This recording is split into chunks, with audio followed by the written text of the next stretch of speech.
Salut à tous, on se retrouve pour l'épisode 1882 du Zap Image. On commence aujourd'hui en ce dimanche 17 juillet avec des anniversaires. Regardez cette liste de joueurs qui fêtent leur anniversaire aujourd'hui. Donc on peut voir par exemple en gros joueur Victor Lindelof, le défenseur suédois de l'équipe de Manchester United. Il fête aujourd'hui ses 28 ans. On va parler maintenant de l'Euro féminin et on va parler du groupe B. Hier, c'était les deux derniers matchs du groupe B entre la Finlande et l'Allemagne et le Danemark contre l'Espagne. On peut voir tout d'abord déjà que les Allemandes se sont imposées facilement 3-0 contre la Finlande et en plus un match à sens unique. Regardez la domination totale de l'équipe allemande féminine. Donc plus de 60% de possession de balle, 32 tirs contre 2 tirs seulement pour la Finlande. Et sur ces 32 tirs, 7 tirs cadrés et 3 buts pour la Mannschaft, alors que côté finlandais, 2 tirs, aucune frappe cadrée, 0 but. Donc voilà, victoire logique et méritée de l'Allemagne qui se qualifie pour les quarts de finale. Et dans l'autre match, dans le même groupe, c'est entre le Danemark et l'Espagne. Donc c'est simple, l'équipe qui s'imposait se qualifiait pour les quarts de finale et du coup c'est la sélection espagnole qui s'impose. En plus un but inscrit dans les dernières secondes de la partie à la 90e minute de jeu et du coup l'Espagne, on peut voir quand même qu'ils ont dominé cette équipe danoise. Du coup l'Espagne se qualifie également pour les quarts de finale. Donc les deux joueuses du match, en gros femmes du match lors de ces deux rencontres hier, donc félicitations à ces deux là. Et du coup le classement final du groupe B, donc l'Allemagne, donc c'est simple, 3 matchs 3 victoires pour les Allemands, donc 9 points, donc elles sont sûres de terminer en tête. De toute façon c'est fini. Et du coup c'est l'Espagne qui termine en deuxième position et on connaît déjà le futur adversaire des Espagnols. C'est un énorme choc parce que l'Espagne jouera contre l'Angleterre, l'Angleterre qui s'est imposée, qui a été impressionnante, 14 buts marqués, aucun but concédé. Donc là c'est une grosse affiche pour ces quarts de finale. Aujourd'hui, c'est le groupe C, donc il y a Suisse contre les Pays-Bas et la Suède contre le Portugal. N'oubliez pas, dans ce groupe, l'équipe qui terminera second jouera contre l'équipe de France en quart de finale. Pour l'instant, ce serait l'équipe suédoise. Donc voilà, c'est le groupe C. Et demain, ça sera le groupe D, bien sûr, le groupe de l'équipe de France. Les Bleus joueront contre l'Islande demain soir, 21h. On va parler maintenant du foot masculin et on va parler de pas mal de matchs qui se sont déroulés hier lors de cette journée samedi. Voilà, des matchs de pré-saison et on commence tout d'abord avec Marseille qui jouait contre l'équipe de Norwich, une équipe anglaise, et grosse défaite des Marseillais, donc 3-0. Bon, c'est vrai que c'est un match amical, mais bon voilà, prendre 3-0 contre une équipe comme Norwich, c'est pas ouf. Donc on peut voir les deux buteurs côté Norwich, donc grosse défaite de l'OM contre Norwich, et on peut voir quand même que le 11 d'Igor Tudor pour affronter Norwich, c'était quand même un 11 très potable avec du Bakambu, Payet, Gerson, Guendouzi ou même Under ou même Gay qui ont commencé titulaires, et malgré ça c'est quand même une grosse défaite des Marseillais, 3-0. La même chose les gars pour Nice qui joue aussi contre un club anglais, Fulham, qui monte la saison prochaine en première ligue, et défaite 2-0 de l'OGC Nice. Donc c'est simple, 2 matchs de pré-saison pour Nice, 2 défaites. Donc voilà les deux buteurs côté Fulham. L'équipe de Lyon s'est également incliné contre l'équipe de Anderlecht, une défaite 3-0. Donc Lyon, comme le Dynamo Kiev, il y a quelques jours, ils ont joué, ils ont fait 2 matchs en gros contre cette équipe de Anderlecht. Donc le premier a été perdu 3-0 et le deuxième a été gagné 3-2. Donc en gros c'est un mix de joueurs entre l'équipe A et l'équipe B de Lyon, pour composer ces deux équipes. Donc une victoire et une défaite contre cette équipe belge. On va parler de l'AS Monaco qui jouait aussi un match amical, c'était contre l'Inter Milan, donc c'était une très belle affiche. Et l'AS Monaco accroché de partout, pourtant Monaco menait 2-0, Golovin, Ben Yedder buteur, et on peut voir que l'Inter est revenu en fin de match. Donc Monaco s'est fait rattraper tout simplement. Bon, c'est rien de grave, bien sûr, c'est seulement un match amical, puis c'était surtout quand même l'Inter Milan en face. Et on peut voir que Minamino a disputé ses premières minutes sous le maillot monégasque hier soir contre cette équipe de l'Inter Milan. Rodez contre Lens, victoire des Lensois 1-0, c'est Banza l'unique buteur du match. On peut voir aussi que Saint-Etienne qui jouera la saison prochaine en Ligue 2, jouait contre l'équipe de Grenoble, une équipe aussi en Ligue 2. Donc c'était un match test, on va dire, match de pré-saison, et du coup un partout entre ces deux équipes. Et la banderole des supporters de Saint-Etienne lors du match amical contre Grenoble, donc Remeyer, Kaizo et Soukaz, ceux à bannir, c'est vous par rapport à ce qui se passe du côté de Saint-Etienne. N'oubliez pas que le club a été relégué en deuxième division française. Et sinon on peut voir des autres résultats. Par exemple, on peut voir que Montpellier s'est incliné 2-0 contre l'Espagnol Barcelone. On peut voir que Rennes s'est incliné 1-0 contre Fribourg. Donc voilà, les clubs de Ligue 1 ont galéré un peu contre les clubs étrangers. Bon voilà, c'est seulement des matchs amicaux. Donc voilà, la pré-saison pour les équipes françaises, on peut voir sinon des autres résultats comme Metz qui s'est imposé 3-0 contre l'équipe de Troyes, ou je sais pas, tiens là Ajaccio s'est imposé 3-1 contre l'équipe de Cholet. Il y avait aussi l'AC Milan contre Cologne Et l'AC Milan s'est imposé 2-1, donc l'équipe qui a gagné le Scudetto. Et regardez, l'unique buteur côté milanais, c'est Olivier Giroud. Il a inscrit un doublé, le doublé de Giroud permet à l'AC Milan de gagner son match amical. Félicitations à ce joueur tellement sous-coté. Le roi Giroud est en mission pour aller chercher sa place à la Coupe du Monde, l'un des footballeurs les plus sous-cotés au monde. Donc moi les gars, je vais pas vous mentir, j'ai toujours apprécié Olivier Giroud. Pour moi, Deschamps, les gars, fait une erreur de ne pas avoir convoqué lors des derniers matchs. Pour moi, Deschamps doit appeler Giroud pour la prochaine Coupe du Monde. Pas par rapport qu'il a marqué un doublé hier. En plus, il a marqué un magnifique but, les gars, un petit lob sur le gardien. Mais par rapport à tout ce qu'il a montré, tout ce qu'il a porté au bleu, voilà, pour moi, je ne le mettrais pas titulaire. Giroud, bien sûr, en équipe de France. Mais voilà, un super sub. Ça peut être le poste idéal pour Giroud. Après, il y a des chances. N'oubliez pas que toutes les sélections auront plus 23 joueurs sélectionnés, mais 26 joueurs. Voilà, c'est officiel. Il y aura 26 Français. Voilà, pour cette Coupe du Monde, donc il y a des grandes chances de voir Giroud à la Coupe du Monde au Qatar, et voilà, il continue d'être toujours performant, bien sûr, Giroud partout où il passe, donc félicitations à lui pour ses 2 buts hier.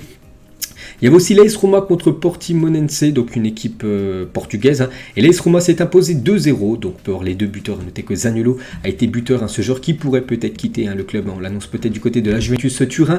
L'Atalanta Bergame s'est imposé 15-0 il y a quelques jours. Et là, ils ont joué hier contre le Gambarogno Crotone. Donc ils se sont imposés 12-1 cette fois-ci. Bon, j'ai l'impression qu'ils jouent contre des équipes de district.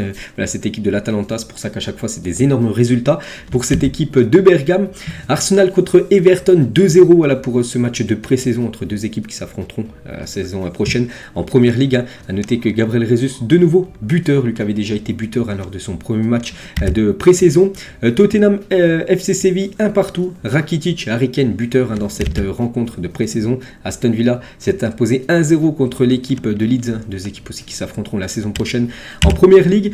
On peut voir qu'il y a eu un match du côté du Real Madrid, donc c'est un match en gros de pré-saison, un mélange, un mix entre l'équipe A et l'équipe B. Donc l'équipe B s'est imposée 4-1 contre l'équipe A, donc l'équipe A et l'équipe B c'est que des joueurs du Real, on peut voir à chaque fois c'est composé de quels joueurs. Donc c'est des 2 mi-temps de 30 minutes, buteur équipe B, donc il y a eu Mayoral, Vini Junior, Ceballos et Régnier, et buteur dans l'équipe A c'est Rodrigo. Donc une petite info concernant l'équipe madrilène. Chelsea cette nuit jouait du côté des États-Unis, du côté de Las Vegas, il jouait contre l'équipe mexicaine de Club América et victoire des Blues de Chelsea 2-1. Werner et Mason Mount, magnifique but, en plus j'ai vu son but là il y a quelques instants, magnifique but de la pépite anglaise, c'est l'un des joueurs que j'apprécie le plus dans le championnat anglais, Mason Mount, un très très beau but, donc il a permis à Chelsea de s'imposer 2-1 dans ce match de pré-saison, donc une frappe très très loin, et elle est partie au fond des filets, elle est partie pratiquement pleine lucarne, la frappe du jeune Mason Mount, et on peut voir que c'est lui qui a été élu homme du match, donc il a posé avec le trophée devant des fans de Chelsea hier du côté de Las Vegas. On peut voir aussi le capitaine Azpilicueta, pas sûr qui reste du côté de Chelsea lors de la prochaine saison. Et l'ancien basketteur Kevin Garnett a rendu visite aux joueurs de Chelsea lors de leur tournée de pré-saison aux États-Unis. Donc voilà quelques photos là, de ce basketteur qui est très grand, parce que déjà regardez les joueurs de Chelsea, on a l'impression qu'ils font 1m40. Non, c'est bien le basketteur qui est très très grand. On peut voir Mason Mount ou même Ben Chilwell. On peut voir aussi Thomas Tuchel qui est pourtant très grand, ou même Edouard Mendy, les gars. Donc Mendy, vous dites, il est tout petit sur la photo, il fait quand même 1m94, Edouard Mendy, pour vous montrer. Donc Sterling lui doit faire 1m75 à peu près. Et donc voilà, Edouard Mendy 1m94. Et du coup, le basketteur fait plus de 2m11. C'est pour ça que bien sûr, il est impressionnant. Voilà, sur toutes ces photos. Et lui aussi, les gars, il est très très grand. Donc c'est pas un basketteur, c'est un footballeur, un nouveau joueur de Chelsea. Il n'a pas joué lors du match, parce qu'il vient juste d'arriver. C'est Kalidou Koulibaly, ministre de la Défense. Donc il est bien du côté de Las Vegas avec le groupe de Chelsea. Il pourrait peut-être jouer le prochain match des Blues. Et du coup, il retrouve son compatriote sénégalais, Edouard Mendy. On va prendre la direction du Japon et on va parler du Paris Saint-Germain, et le PSG embarque pour une tournée historique au Japon. Donc voilà quelques photos en gros du PSG qui s'est envolé hier, enfin le groupe parisien qui s'est envolé du côté du Japon pour 3 matchs amicaux avant de jouer le premier match officiel qui sera un match en plus avec peut-être un trophée au bout, le trophée des champions contre l'équipe du FC Nantes qui se jouera, n'oubliez pas, en Israël. Du coup les 2 capitaines à bord, donc le capitaine de l'avion, le commandant de bord, et bien sûr Marquinhos.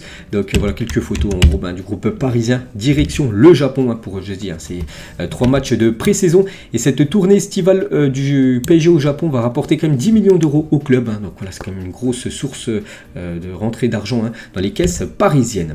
Toujours avec le PSG, je l'avais dit hier, que ça allait certainement, plus c'était mon titre hier, j'ai dit que le PSG va annoncer une recrue officielle dans la journée, bah ça a été le cas les gars. Donc le PSG est heureux d'annoncer l'arrivée d'Hugo Ekitike en provenance du Stade de Reims. L'attaquant français est prêté avec option d'achat jusqu'à la fin de la saison. Donc voilà, c'est officiel, Hugo Ekitike, nouveau joueur du PSG. Donc c'est un jeune joueur, hein, il a seulement 20 ans, donc voilà, c'est un joueur vraiment pressenti pour faire une très très belle carrière, hein, parce qu'il montre déjà de très très belles choses, hein. Voilà, par exemple la saison qui vient de s'écouler, hein, du côté de Reims. Donc du coup, hein, c'est un prêt, je dis, avec une option d'achat obligatoire. Donc le PSG sera obligé de l'acheter. Donc ça devrait être aux alentours des 35 millions d'euros que le PSG devrait l'acheter définitivement l'été prochain à l'équipe de Reims. Donc il a fait quelques déclarations, Hugo Ekitike. Paris, c'est le choix du cœur, hein. Je ressens évidemment beaucoup de joie et de fierté de m'engager avec le PSG. C'est une immense fierté d'être ici, hein, du côté de Paris. Il a également dit, hein, j'ai envie de montrer aux supporters que je vais tout donner. Je veux avoir mon impact dans le jeu et de montrer comment je joue, hein, du côté de Paris. Il a aussi dit, hein, j'aime la pression des matchs quand il y a de la tension, de l'attente autour de moi. Ça me pousse à sortir le meilleur de lui-même. Donc voilà le nouveau joueur, hein, du PSG, le nouveau. N'oubliez pas, il joue numéro 9, hein, quand même.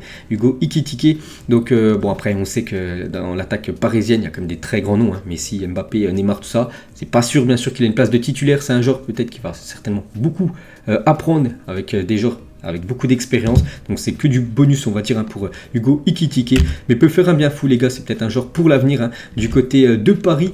Et les stats de Hugo Ekitike avec le Stade de Reims là qui vient de s'écouler la saison, donc il a fait 25 matchs et 10 buts et 3 passes décisives, hein, c'est pas mal, surtout pour une première saison en Ligue 1, déjà d'avoir atteint la barre, hein, des 10 buts dans le championnat français, hein. Donc très belle saison et quelques moments importants de la carrière, hein, d'Hugo Ekitike, donc en juillet 2020, donc il y a à peine 2 ans. Donc premier contrat professionnel, il a été prêté en janvier 2021 au Danemark, hein, je ne sais pas c'était quel club, en septembre 2021, donc il est revenu de son prêt.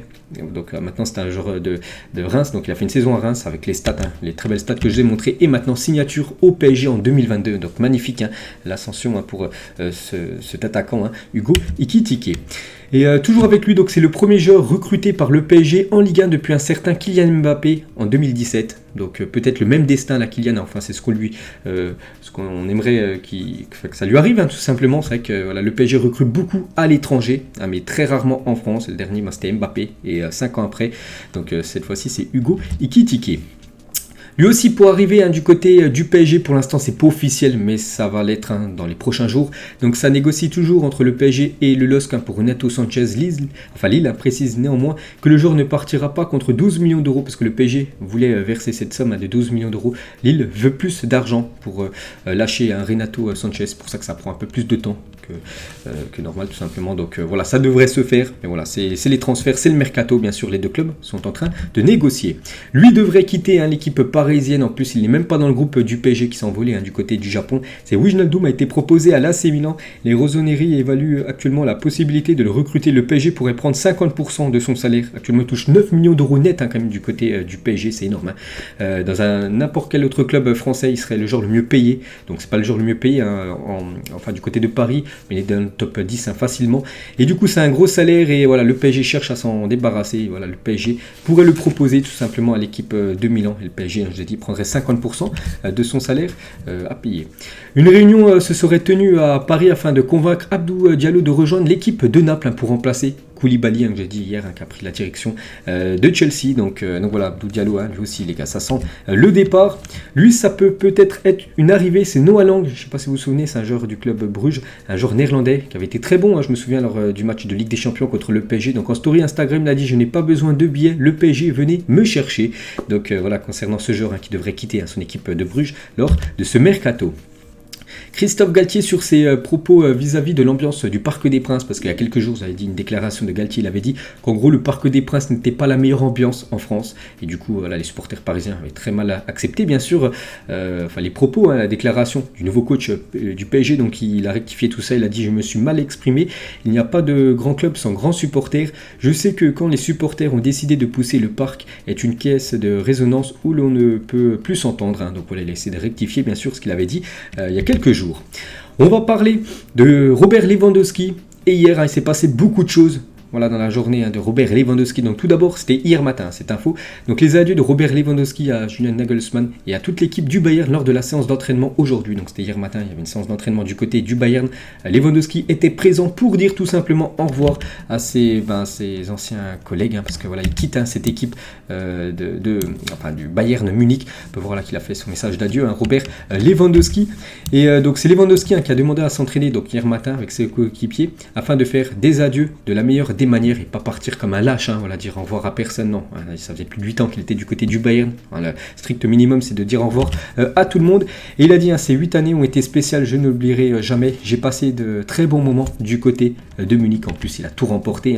Il a un immense palmarès et des immenses stats quand même. 375 matchs, il inscrit 344 buts et 57 passes décisives. Donc but plus passe D. Donc il est impliqué dans 401 buts en 375 matchs. Donc incroyable. Et on peut rajouter aussi 19 trophées. Voilà pour Robert Lewandowski, donc beaucoup de fois la Bundesliga remportée, une Ligue des Champions, une UEFA Super Coupe, une Coupe du Monde des clubs. On peut voir aussi, par exemple, il a remporté une coupe, la Super Coupe allemande. Donc il a tout remporté, Robert Lewandowski du côté de du championnat allemand. Et Lewandowski, c'est au moins 40 buts par saison depuis 7 ans. Donc c'est vrai que c'est une grosse perte du côté du Bayern. Donc voilà un joueur qui marque autant de buts chaque saison. Donc il va falloir trouver son remplaçant. Et bien sûr, ça sera très compliqué du côté du Bayern. Et Lewandowski et Thomas Müller ont enregistré 80 buts communs en cours de leurs 8 saisons ensemble, fin d'une époque. Müller, Lewandowski, ça marchait très très bien, 80 buts ensemble. Donc en gros, c'est soit Lewandowski qui a fait une passe D, on va dire, pour un but de Müller, ou dans le sens inverse. C'est souvent Müller qui faisait des passes D pour Lewandowski. Donc 80 buts. Où ils ont été reliés, on va dire, ensemble. Donc quelques photos de ces deux inséparables qui vont se séparer là, vu que Lewandowski quitte cette équipe, on va dire, du Bayern Munich, et il rejoint cette équipe du FC Barcelone. Chelsea le voulait, le PSG le voulait, mais c'est bien le FC Barcelone qui rafle la mise, et surtout le joueur, lui, voulait rejoindre le Barça. On peut voir là sur le FC Barcelone Twitter officiel, on peut voir la silhouette de Robert Lewandowski, c'est officiel, Lewandowski s'engage au FC Barcelone. Donc le prix de Lewandowski est de 45 millions d'euros plus 5 millions de bonus, donc en gros 50 millions d'euros. Il est transféré du Bayern à l'équipe du Barça. N'oubliez pas qu'il a 34 ans, n'oubliez pas qu'il lui restait plus qu'un an de contrat, donc je trouve ça, moi j'avais dit jusqu'à 40 millions max, c'était le prix juste, ils ont rajouté 10 millions de plus, ils le voulaient absolument, donc voilà, bien sûr c'est un gros montant. Après voilà, c'est un joueur, j'ai dit, qui marque un minimum 40 buts depuis 5-6 ans, donc voilà, c'est quand même un joueur bien sûr qui a encore une grosse valeur marchande malgré ses 34 ans. Donc il signe jusqu'en 2025, donc un contrat de 3 ans plus une autre année en option. Donc voilà, quasiment un contrat de 4 ans pour Robert Lewandowski. Et la une aujourd'hui du journal Mundo Deportivo, donc Soy Moïse Feliz, donc en gros je suis très heureux. Donc le Barça et le Bayern ont officialisé l'accord pour le transfert de Lewandowski en attente de sa visite médicale. Il signera pour 4 ans et a prévu de voyager aux États-Unis aujourd'hui pour rejoindre ses nouveaux coéquipiers. Donc pour l'instant, il reste encore la visite médicale, mais bon, on pense que tout sera ok. Et puis voilà, après ça sera vraiment officiel à 100%, même si c'est déjà quasiment officiel, parce qu'on peut voir qu'il y a un accord, parce que voilà, le FC Barcelone a mis la silhouette de Robert Lewandowski sur son compte Twitter, et la même chose sur le journal Sport. Donc I am very happy. Donc en gros, je suis très content de rejoindre cette équipe du FC Barcelone. Donc Pini Zahavi, l'agent de Robert Lewandowski, Robert mérite de relever un nouveau défi, la tête haute après tant de belles années de loyaux services au Bayern Munich, et le Bayern a reçu une très bonne compensation financière, parce que Oliver Kahn, donc le président du Bayern, il a dit, le Barça a offert un tarif qui rend la vente de Lewandowski absolument raisonnable pour nous, 50 millions. De plus, nous avons signé un joueur de classe mondiale pour l'attaque, Sadio Mané. Nous avons conclu un accord verbal avec le Barça pour Lewandowski. Donc voilà, tout le monde est ok maintenant. Pini Zahavi, toujours l'agent de Lewandowski, je tiens à remercier le Bayern d'avoir enfin compris et respecté le rêve de Robert, de pouvoir relever un nouveau défi dans sa carrière. Donc il dit que le rêve de Robert Lewandowski, c'était de jouer du côté du FC Barcelone. Mais l'ancien agent de Lewandowski, Cezary Kucharski, donc en 2021, il avait dit le Real Madrid était son rêve, mais le club ne lui a proposé que d'être le remplaçant de Karim Benzema. Donc voilà, lui il a rectifié comme que c'était plutôt le Real Madrid, le rêve de Lewandowski, que le FC Barcelone. Donc, voilà une petite info concernant l'attaquant polonais. Et toujours avec avec Pini Zahavi, donc l'agent actuel de Robert Lewandowski, donc il va toucher comme une grosse commission. Donc si vous voulez les gars, si vous n'arrivez pas à être footballeur, essayez d'être agent de footballeur parce que ça paye très très bien. Donc il touchera une commission de 20 millions d'euros sur le transfert. Donc il sera versé sur une période de 4 ans, soit 5 millions d'euros par an qu'il recevra sur son compte bancaire, l'agent de Robert Lewandowski. Et toujours avec Pini Zahavi, donc cette personne était déjà convaincu en mai dernier qu'il effectuerait ce transfert. Il avait acheté 10 maillots dans la boutique du club avec le nom Lewandowski, le numéro 9. Les maillots seront bientôt mis aux enchères. Je me souviens, j'en avais parlé de cette info qu'il avait acheté déjà beaucoup de maillots, 10 maillots en avance. Donc c'était il y a déjà plus de 2 mois. Et du coup, voilà, ça a été véridique quelques semaines après, bien sûr, l'officialisation de Lewandowski du côté du FC Barcelone. Une première, Lewandowski donc, devient le premier joueur polonais à jouer au FC Barcelone dans l'histoire du club. Donc voilà une première, jamais un polonais avait évolué du côté du Barça. Et toujours avec Lewandowski, donc l'intention de Lewandowski de quitter le Bayern était claire depuis février dernier. Il était déçu car il n'avait pas reçu de nouvelle offre de contrat correct de la part du Bayern, donc il attendait, en gros il attendait, c'est jamais arrivé, et du coup c'est pour ça qu'il avait des envies d'ailleurs. Après le Barça a commencé à s'intéresser à lui après l'échec des Erling Haaland, parce qu'à Nantes c'était comme la priorité du Barça avant, ça a été un échec et du coup ça a été le plan B on va dire entre guillemets, et du coup c'est pour ça qu'il file quelques semaines après on va dire du côté de Barcelone. Et le chef du staff de Lewandowski est arrivé à Barcelone, il va se charger du déménagement du joueur en Catalogne, parce qu'actuellement Lewandowski va se rendre aux États-Unis, mais voilà, toutes ses affaires vont quitter Munich pour rejoindre Barcelone. Voilà, personne va gérer tout en dehors bien sûr de ce qui se passe dans sa vie de footballeur. Donc en gros il va aller chercher une maison, tout ça, et installer toutes ses affaires du côté de l'Espagne. Et Lewandowski, donc ancien joueur du Bayern maintenant, nouveau joueur du Barça, donc il a fait beaucoup de mal à cette équipe du Barça. Par exemple, le 12 mai 2015, une victoire 3-2 du Bayern contre le Barça, il avait été buteur. La même chose lors de ce match historique entre le Barça et le Bayern, 8-2 pour le Bayern. Donc il avait inscrit seulement un but sur les 8 buts inscrits du Bayern, mais c'était surtout une humiliation prise par les Blaugrana.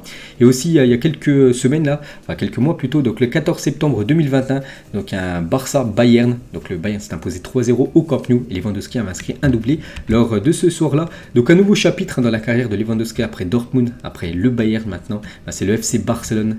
Voilà, un club hors Allemagne, ou un championnat où il a évolué depuis plus de 10 ans quand même, cette Bundesliga. Donc on verra ce que ça va donner en Liga maintenant. Robert Lewandowski, il va retrouver Aubameyang, son ancien collègue du côté du Borussia Dortmund. Et Lewandowski s'envolera pour Miami ce dimanche aujourd'hui pour rejoindre le Barça sans passer par Barcelone. Donc actuellement il est du côté de Munich, donc il va prendre directement l'avion Munich-Miami pour rejoindre ses collègues. Il subira une visite médicale aux États-Unis. La prévision est que Xavi les rejoindra lundi. Parce qu'on peut voir déjà le groupe du FC Barcelone qui s'est envolé hier du côté de Miami pour jouer quelques matchs de pré-saison. Donc Frenkie de Jong est bien dans le groupe. On peut voir tous les joueurs comme Rafinha qui est dans le groupe. On peut voir que Lewandowski n'est pas encore marqué. Mais Lewandowski, je l'ai dit juste avant les gars, va quitter Munich pour rejoindre Barcelone. Enfin, pas Barcelone mais plutôt Miami directement dans la journée. Donc Lewandowski sera bien évidemment lors de cette tournée. Et concernant Xavi les gars, donc lui, Xavi arrivera normalement demain. Pourquoi ? Parce que Xavi ne peut pour l'instant pas partir à Miami avec le Barça, ancien joueur et entraîneur de Al-Sadd. Il a dû se rendre plusieurs fois en Iran et a donc besoin d'une autorisation spéciale pour entrer aux États-Unis, parce que je dis, c'est l'entraîneur de Al-Sadd. Et du coup, avec son équipe, il s'est rendu quelques fois en Iran, jouer des matchs, et du coup maintenant il lui faut une autorisation spéciale pour entrer aux États-Unis. Voilà, ça devrait être fait dans la journée, c'est pour ça qu'il pourrait peut-être rejoindre ses joueurs, on va dire demain, le coach Xavi. Et sinon les joueurs eux ont bien pris l'avion hier de Barcelone pour rejoindre Miami. Donc quelques photos, on peut voir le jeune Pedri, on peut voir la recrue Franck Kessie, on peut voir Dembélé, le joueur qui a prolongé il y a quelques jours de 2 ans de plus, ou même Aubameyang, Gérard Piqué, Frenkie de Jong, qu'on va parler juste après, lui pas sûr qu'il reste du côté de Barcelone, Memphis Depay, Rafinha, la nouvelle recrue est bien présente du côté de Miami avec ses collègues Ter Stegen. Donc ils sont bien arrivés, le trajet s'est très très bien passé, ils sont tous arrivés du côté de Miami pour préparer on va dire cette pré-saison. Et le Barça logera à l'hôtel Conrad Ford donc Beach à Miami, donc un magnifique hôtel. Voilà quelques photos donc ça sera cet hôtel là et une petite vue tout en haut de l'hôtel bien sûr. On peut voir la magnifique ville de Miami et on peut voir que l'Inter Miami de David Beckham a prêté ses installations au Barça pour s'entraîner lors de la première partie de la tournée américaine, parce qu'actuellement ils sont du côté de Miami et dans quelques jours ils iront du côté de Las Vegas, c'est pas dans le même endroit, pour jouer par exemple le Classico Contre le Real Madrid, les gars, ça sera Barça Real à Las Vegas, donc c'est pas à Miami. Mais là, pour quelques jours, ils s'entraîneront dans les installations de l'Inter Miami, hein, ce club de David Beckham. Quelques photos, bien sûr, voilà, de cette équipe et surtout les installations Blaugrana. Et concernant Frenkie de Jong, donc malgré l'activation de son deuxième levier économique, hein, le Barça doit se séparer d'un joueur clé pour inscrire toutes ses nouvelles recrues. Et raison pour laquelle les Blaugrana veulent vendre Frenkie de Jong. Hein, donc, les gars, je le répète, hein, Frenkie de Jong veut rester du côté du FC Barcelone, mais le Barça doit absolument vendre un joueur qui coûte avec une grosse valeur marchande, et ça devrait être Frenkie de Jong qui devrait être sacrifié, hein. C'est quasiment sûr, les gars, que de Jong quittera cette équipe Blaugrana, malgré que le joueur veut rester en tant que joueur du FC Barcelone. On va parler et on revient, c'était 8 ans jour pour jour en arrière, hein, c'était un 17 juillet, et peut-être l'une des plus belles recrues, hein, de l'histoire du Real Madrid. Donc Toni Kroos s'engageait, donc c'était enfin il y a 6 ans au Real Madrid. Donc coût de l'opération 25 millions d'euros, sûrement l'une des meilleures recrues du club ces dernières années. Donc j'ai dit, hein, il y a 8 ans, donc il a remporté quand même 16 trophées, hein, donc 4 Coupes du Monde des clubs, 4 Ligues des Champions, 3 Ligas, 3 Super Coupes d'Espagne et 2 UEFA Super Coupes. Donc l'un des meilleurs milieux de terrain au monde, hein. Il a été transféré pour seulement 25 millions d'euros, hein, quand on voit tout ce qu'il a apporté, hein, du côté du Real. Bien sûr, l'une des plus belles recrues, hein, de l'histoire de ce club madrilène, toujours il y a 8 ans jour pour jour. Donc c'était Yann Oblak aussi qui s'engageait cette fois-ci du côté de l'Atlético Madrid, hein. Depuis, il est devenu une légende du club avec des stats monstrueuses. Il a même une plaque, hein, devant le Wanda Metropolitano, donc 353 matchs, 269 buts encaissés, 175 clean sheets, hein, c'est incroyable, hein, des stats comme ça pour un gardien de but. Un peu plus récent, on va dire. Cette fois-ci, c'était il y a 6 ans, jour pour jour. N'Golo Kanté quittait Leicester et s'engageait à Chelsea. Depuis, il a remporté une Ligue des Champions, une Première Ligue, une Europa League, une FA Cup, hein. Il a presque tout gagné avec les Blues, hein. N'Golo Kanté qui devrait normalement continuer une saison de plus, hein, du côté de Chelsea. Cette fois-ci, il y a 28 ans, jour pour jour, le Brésil remportait sa 4e Coupe du Monde en battant l'Italie au tir au but. Donc c'était la Coupe du Monde de 1994, hein. Donc c'était un Brésil-Italie, c'était aux États-Unis, hein. Voilà, que s'est déroulée, hein, cette Coupe du Monde, et du coup ça s'était joué au tir au but, et Baggio, hein, c'était le numéro 10, hein, le joueur vedette, hein, du côté d'Italie, avait loupé son penalty lors de la séance des tirs au but, et du coup le Brésil s'est imposé après la séance des tirs au but. C'était la 4e Coupe du Monde remportée, hein, par le Brésil, qui avait enchaîné encore 2 finales de Coupe du Monde les 8 années après. Donc 4 ans après, c'était contre l'équipe de France, une défaite 3-0, et 8 ans après, c'était une victoire 2-0 cette fois-ci contre l'Allemagne, la dernière Coupe du Monde remportée, hein, par la Seleção. Et lui, les gars, légende, hein, du côté du Brésil, Adriano, lorsqu'on lui demande ce qu'il a fait de son premier salaire, hein, j'ai gagné quasiment environ 123 000 euros, et la première chose que j'ai fait a été d'acheter une petite maison pour ma mère. C'était le plus important. Aujourd'hui, elle est toujours dans la même maison, hein. Donc voilà une petite info concernant Adriano avec sa maman. On va parler de Sadio Mané, présenté à l'Allianz Arena, parce que du côté du Bayern, hier, hein, il y avait un gros événement, hein, le départ de Lewandowski, mais il y avait aussi la présentation de l'effectif aux supporters du Bayern, et bien sûr la nouvelle recrue vedette, un Sadio Mané qui vient remplacer Robert Lewandowski. Donc Mané, Emmanuel Neuer, hein, du côté de l'Allianz Arena. Et une grosse info aussi concernant Serge Gnabry, hein, prolonge au Bayern jusqu'en juin 2026, donc ça a été officiel hier, hein, lors de la présentation de l'effectif, hein, lui qui était pressenti, hein, pour quitter le club, hein, parce qu'il était en fin de contrat en 2023. On l'annonçait côté Chelsea, du côté du Real, et du coup il prolonge de 3 saisons supplémentaires, hein, jusqu'en 2026, hein, du côté du Bayern Munich, et c'est officiel. On va parler de Manchester United, et c'est officiel également, hein. Donc Manchester dévoile son nouveau maillot extérieur, voilà, pour cette prochaine saison, un maillot que j'ai déjà montré il y a quelques jours. C'était seulement des rumeurs, cette fois-ci c'est officiel, hein. Donc voilà le maillot extérieur, hein, pour cette équipe des Red Devils. On peut voir Cristiano Ronaldo ou même Rashford en train de porter bien sûr ce maillot, hein, pour les matchs à l'extérieur. Cette fois-ci, on va parler d'une équipe de Ligue 2, c'est l'équipe de Annecy qui dévoile son nouveau maillot pour la saison prochaine, hein. Cette équipe qui monte, hein, de National 1 en Ligue 2 la saison prochaine. Donc voilà le maillot, hein, pour cette équipe de Annecy. On va parler de l'entraîneur de l'Estac de Troyes. Donc des joueurs de Troyes ont demandé le départ de leur entraîneur Bruno Irles, arrivé en janvier dernier sur le banc de l'Estac. La raison, il lui reproche son style de jeu, sa communication ainsi que son management. Le coach est désormais proche d'un renvoi. Donc d'après Foot Mercato, voilà le coach actuel de Troyes pour être licencié. Mikel Arteta sur William Saliba. Donc Saliba est dans mes plans, je suis impatient de le voir. Nous ne pouvons garantir une place dans l'équipe première à qui que ce soit. Les joueurs qui peuvent amener l'équipe à un niveau supérieur auront du temps de jeu, parce que Saliba, il a dit qu'il voulait rester du côté de Arsenal que s'il avait une place de titulaire sur, hein, la saison prochaine. Donc voilà ce que répond Arteta. Il ne peut pas lui promettre une place de titulaire, mais vraiment s'il est bon, il sera souvent sur le terrain. Donc voilà la réponse en gros de Arteta par rapport à William Saliba. Lukaku, donc nouveau joueur de l'équipe de l'Inter Milan, c'est mon plus grand défi sportif, j'ai eu tort de m'en aller, c'est juste de revenir et je suis content de porter à nouveau ce maillot, on a envie de gagner à nouveau du côté de l'Italie ou même en Europe, voilà ce que dit Lukaku par rapport à ce retour du côté de l'Inter Milan.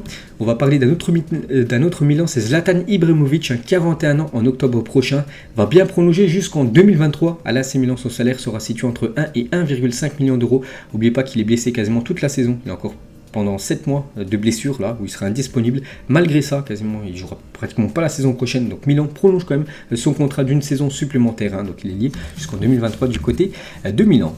Marcus Rashford, donc il a dit je n'aime pas Liverpool, City aussi, mais il y a toute une histoire avec Liverpool, donc c'est plus fort. Avec City, tu ne les aimes pas, mais tu n'as pas une grosse raison de ne pas les aimer. La rivalité avec Liverpool est bien plus profonde. 5 City, c'est un club qui rayonne depuis quelques saisons, on va dire, du côté du championnat anglais, alors que Liverpool et Manchester United, on va dire, c'est deux clubs historiques du côté de l'Angleterre. Donc voilà, pour lui, il y a une plus grosse rivalité avec Liverpool qu'avec l'équipe de Manchester City. Il était une fois à Chelsea, donc Eden Hazard, un légende, ou même Kevin De Bruyne qui avait échoué, on va dire, lors de son parcours du côté des Blues. Et on finit les gars cet épisode aujourd'hui avec 2 questions. Donc c'est les 2 clubs mastodontes du côté de la Liga. Et une question très simple, quel est le meilleur joueur de l'histoire du Real Madrid et du FC Barcelone? Donc déjà, peut-être, il y en a qui vont dire, voilà, c'est facile comme réponse. Parce que pour moi, le Real Madrid, je vous le dis, pour moi c'est Cristiano Ronaldo, mais peut-être pour vous, dans votre tête les gars, peut-être il y a un joueur qui est pour vous plus important du côté du Real Madrid, qui a été le meilleur joueur de l'histoire du Real. Donc pour moi ça reste comme Cristiano Ronaldo, le meilleur joueur de l'histoire du Real Madrid. Et du côté du FC Barcelone, donc peut-être la réponse encore plus facile, pour moi bien sûr c'est Léo Messi, mais peut-être pour vous ça peut être Iniesta ou même Xavi, ou je sais pas, peut-être Carles Puyol, j'en sais rien, mais pour moi bien sûr c'est Cristiano Ronaldo et Léo Messi. Donc voilà les gars, la fin de cet épisode, j'espère que ça vous a plu, on se retrouve demain pour le prochain numéro. Ciao à tous.